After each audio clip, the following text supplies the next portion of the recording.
Sir first of all congratulations. ಜೊತೆಗೆ ಈ ಒಂದು ಆಪರೇಷನ್ ಯಾವ ರೀತಿ ಇತ್ತು ಸರ್? ಯಾಕಂದ್ರೆ ಟೆಕ್ನಿಕಲ್ ಎವಿಡೆನ್ಸ್ ಗಳಿರಲಿಲ್ಲ, ಜೊತೆಗೆ ಬೇಸಿಕ್ ಪೊಲೀಸಿಂಗ್ ಮುಖಾಂತರವಾಗಿ ಈ ಒಂದು ಕಂಪ್ಲೀಟ್ ಕೇಸ್ ಅನ್ನ ಫೈಂಡ್ ಔಟ್ ಮಾಡುವಂತ ಕೆಲಸವನ್ನ ಅಥವಾ ಅಕ್ಯೂಸ್ ನ ಫೈಂಡ್ ಔಟ್ ಮಾಡುವಂತ ಕೆಲಸವನ್ನು ಮಾಡಿದ್ದೀರಾ. ಏನ್ ಅನ್ಸುತ್ತೆ ಸರ್, ಕಂಪ್ಲೀಟ್ಲಿ ಆಪರೇಷನ್ ಯಾವ ರೀತಿ ಇತ್ತು? ಈ ಪ್ರಕರಣ ತನಿಖೆಯಲ್ಲಿ ನಮ್ಮ ಸಿಬ್ಬಂದಿ ಏನು ತಮ್ಮ ಶಕ್ತಿ ಮೀರಿ ಪ್ರಯತ್ನ ಮಾಡಿದ್ದಕ್ಕೆ ಈ ಒಂದು ಸಫಲತೆ ನಮಗೆ ಸಿಕ್ಕಿದೆ. ಹಗಲು ರಾತ್ರಿ ಅನ್ನೋದೇ ಅವರು ಸುಮಾರು 80ರಿಂದ 100 ಜನ 16 ದಿನಗಳ ಕಾಲ ಕೆಲಸ ಮಾಡ್ತಾಯಿದ್ರು.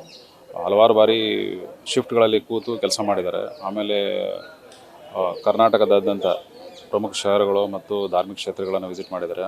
ದಕ್ಷಿಣ ಭಾರತದ ಧಾರ್ಮಿಕ ಕ್ಷೇತ್ರಗಳನ್ನು ವಿಸಿಟ್ ಮಾಡಿದ್ದಾರೆ. ಆಮೇಲೆ ಈ ಲುಕೌಟ್ ನೋಟಿಸನ್ನು ನಾವು ಕಳೆದ ವಾರ ಏನು ತೆಗೆದ ಮೇಲೆ ನಮಗೆ ಹಲವಾರು ಫೋನ್ ಕರೆಗಳು ಬರೋಕ್ಕೆ ಸ್ಟಾರ್ಟ್ ಆದವು. ಆ ಎಲ್ಲ ಕರೆಗಳನ್ನು ಅಷ್ಟೇ ಸೀರಿಯಸ್ನೆಸ್ಸಿಂದ ನಾವು ಕನ್ಸಿಡರ್ ಮಾಡಿ ಕೆಲವೊಂದು ಕಡೆ ನಾವೇ ಹೋದ್ವಿ. ಡೆಹ್ರಾಡೂನ್ ಅಂತ ಪ್ರದೇಶಕ್ಕೂ ಸಹಿತ ನಮ್ಮ ಟೀಮ್ನೇ ಹೋಯಿತು. ಕೆಲವೊಂದು ಕಡೆ ಲೋಕಲ್ ಪೊಲೀಸನ್ನು ಹೆಲ್ಪ್ ತೊಗೊಂಡು ಅಲ್ಲಿಂದ ಅವ್ರು CCTV ವೆರಿಫೈ ಮಾಡಿಸೋದಕ್ಕೆ ನಾವು ಅದನ್ನು ಮುಂದಾದ್ವಿ. ಬೇರೆ ರಾಜ್ಯಗಳಿಂದನೂ ಸಹಿತ ನಮಗೆ ಅದು ಆ ಥರ ಕೋಆಪ್ರೇಷನ್ ಬಂದಿತ್ತು. ಇದರಲ್ಲಿ ಮುಖ್ಯವಾಗಿ ಮೀಡಿಯಾದಿಂದ ನಮಗೆ ಅತ್ಯಂತ ಹೆಚ್ಚಿನ ಒಂದು ಸಹಕಾರ ಮತ್ತು ಇದು ಒಂದು ಅನುಕೂಲ ಆಯಿತು ಅಂತಂದರೆ, ಈಗ ನಾವು ಯಾವಾಗ ಈ ಲುಕೌಟ್ ನೋಟಿಸನ್ನು ಹೊರಡಿಸಿದ್ವಿ, ಆ ಮೀಡಿಯಾದವರು ಅದಕ್ಕಿಂತ ಮುಂಚೆನೇ ಆರೋಪಿಯ ಒಂದು ಫೋಟೋಗಳನ್ನ ಅವರು ಸಹಿತ ತಮ್ಮ ಚಾನಲಲ್ಲಿ ತೆಗೆದಿದ್ರು. ಅದನ್ನು ನೋಡಿಬಿಟ್ಟು ಬೇರೆ ರಾಜ್ಯಗಳಿಂದ ನಮ್ಮ ಎಲ್ಲೆಲ್ಲಿ ಈ ಕನ್ನಡ ಚಾನಲ್ ನೋಡ್ತಾಯಿದ್ರು ಅವರು ಸಹಿತ ನಮ್ಗೆ ಕರೆ ಮಾಡ್ತಾಯಿದ್ರು, ಇಂಥ ವ್ಯಕ್ತಿ ಇಲ್ಲಿ ಬಂದಿರ್ಬೋದು ಅನ್ನೋ ನಮಗೆ ಮಾಹಿತಿ ಇದೆ ಅಂತ. ನಾವು ಕ್ರಾಸ್ ಚೆಕ್ ಮಾಡಿಸ್ತಾ ಇದ್ವಿ. ಆಮೇಲೆ ಲುಕೌಟ್ ನೋಟಿಸ್ ತಂದಮೇಲೆ ಎಲ್ಲ ಮೀಡಿಯಾ ಪಬ್ಲಿಕೇಶನ್ಸ್ನವರು ಮತ್ತು ಮೀಡಿಯಾ ಹೌಸಸ್ನವರು ಅದನ್ನು ಕ್ಯಾರಿ ಔಟ್ ಮಾಡಿದ್ವಿ ಎಲ್ಲ ಲ್ಯಾಂಗ್ವೇಜಲ್ಲಿ. ಅದರಿಂದನೂ ನಮಗೆ ಭಾಳಷ್ಟು ಜನಕ್ಕೆ ರೀಚ್ ಔಟ್ ಆಗೋಕ್ಕಾಯಿತು. ಆಮೇಲೆ ಒಂದು ಎಲ್ಲರೂ ಸಹಿತ ಅದನ್ನು ಸೀರಿಯಸ್ಸಿಂದ ನೋಡೋಕ್ಕೆ ಸ್ಟಾರ್ಟ್ ಮಾಡಿದ್ದಾರೆ ಲುಕೌಟ್. ಅದೇ ರೀತಿ ಒಬ್ಬ ಜಾಗೃತ ನಾಗರಿಕರು ಅಲ್ಲಿ ತಿರುವಣ್ಣಾಮಲೆಯಲ್ಲಿ ನೋಡಿದ್ರಿಂದನೇ ಸಹಿತ ಈ ಒಂದು ಸಫಲತೆಗೆ ಕಾರಣ ಆಯಿತು. ಅವರು ನೋಡಿ ನಮಗೆ ಕರೆ ಮಾಡಿದ್ರಿಂದ ನಾವು ಟೀಮ್ ಅಲ್ಲಿ ಹೋಗಿ ನಮಗೆ ಅರೆಸ್ಟ್ ಮಾಡಿ ಕರ್ಕೊಂಡ್ಬರೋಕ್ಕೆ ಅನುಕೂಲ ಆಯಿತು. ಸರ್ ಅಂದ್ರೆ ಯೂಶಲಿ ಈ ರೀತಿಯ ಕೇಸಸ್ಗಳಲ್ಲಿ ಯಾಕೆ ಆರೋಪಿನ ಇಷ್ಟು ದಿನ ಆದ್ರೂ ಪತ್ತೆ ಮಾಡಿಲ್ಲ ಅಂದ್ರೆ ಯೂಶಲಿ ಇನ್ವೆಸ್ಟಿಗೇಷನ್ ಮಾಡುವಂತವ್ರಿಗೂ ಕೂಡ ಗೊತ್ತಾಗ್ತಾ ಇರುತ್ತೆ. ಅಂದ್ರೆ ಏನ್ ಡಿಫಿಕಲ್ಟೀಸ್ ಇತ್ತು ಸರ್ ಈ ಒಂದು ಕೇಸಲ್ಲಿ ಅಂತ? ನಾರ್ಮಲಿ ಪ್ರಕರಣಗಳಲ್ಲಿ ಒಂದು ಕೆಲವು ನಿರ್ದಿಷ್ಟ ಒಂದು ಎವಿಡೆನ್ಸ್ಗಳನ್ನು ನಾವು ಕಂಡೇ ಕಾಣ್ತೀವಿ. ಇದರಲ್ಲಿ ಅಂಥದ್ದೊಂದು ಸಾಧ್ಯತೆ ಇರಲಿಲ್ಲ. ಆದರೆ ಸಿಕ್ಕಂಥ ಎಲ್ಲ ಎವಿಡೆನ್ಸನ್ನು ನಾವು 1 by 1 ಎಲಿಮಿನೇಟ್ ಮಾಡ್ಕೊಂಡು ಹೋದ್ಮೇಲೆ ನಮಗೆ ಇದು ಒಂದು ಆಯಿತು.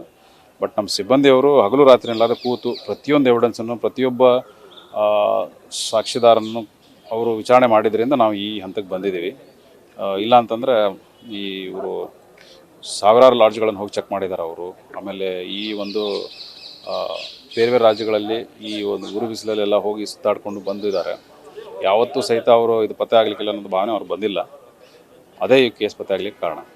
ಸರ್ ಫೈನಲಿ ಎಷ್ಟು ಟೀಮ್ಗಳು ವರ್ಕೌಟ್ ಮಾಡಿದ್ವು ಅಂತ ಹೇಳಿ ಸರ್, ಎಲ್ಲೆಲ್ಲೂ ಹೋಗಿದ್ವು ಅಂತ? 10 ಟೀಮ್ಗಳು ಇದರಲ್ಲಿ ಕೆಲಸ ಮಾಡ್ತಾಯಿದ್ವು. ನೆನೆನೂ ಸಹಿತ 7 ತಂಡಗಳು ಬೇರೆ ರಾಜ್ಯಗಳಲ್ಲಿ ನಮ್ಮಲ್ಲಿ ಇದ್ದು, ಇನ್ಕ್ಲೂಡಿಂಗ್ ಕರ್ನಾಟಕದ ಕೆಲವು ಅದನ್ನು ಬಿಟ್ಟು ಕರ್ನಾಟಕದಲ್ಲೂ ಸಹಿತ ಬೇರೆ ಒಂದು ಊರುಗಳಲ್ಲಿ ನಮ್ಮ ತಂಡಗಳಿದ್ದು.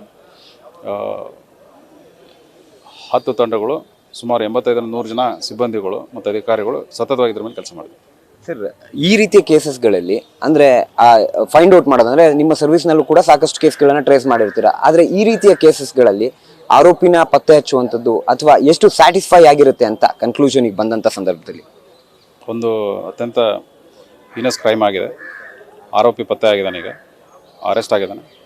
ಈ ಆರೋಪಿಗೆ ಮಾಡಿದ ತಪ್ಪಿಗೆ ಸರಿಯಾದ ಶಿಕ್ಷೆ ಆದಾಗ ಅದರದ್ದು ಒಂದು ಸರಿಯಾದ ಒಂದು ದಾರಿಗೆ ಇದು ಒಂದು ಕನ್ಕ್ಲೂಷನ್ಗೆ ಬಂದಿದೆ ಅಂಥೇಳಿ ನಮ್ಮ ಇನ್ವೆಸ್ಟಿಗೇಷನ್ ಅಂತ ಅಂದ್ಕೊಳ್ಬೋದು. ಅದಕ್ಕೋಸ್ಕರ ಈ ಆರೋಪಿಗೆ ಶಿಕ್ಷೆ ಆಗುವಲ್ಲಿ ನಾವು ಸರಿಯಾದ ಸಾಕ್ಷ್ಯಾಧಾರಗಳನ್ನು ಕಲೆ ಹಾಕುವಲ್ಲಿ ನಮ್ಮ ಮುಂದಿನ ಚಿತ್ತ ಇದೆ. Thank you.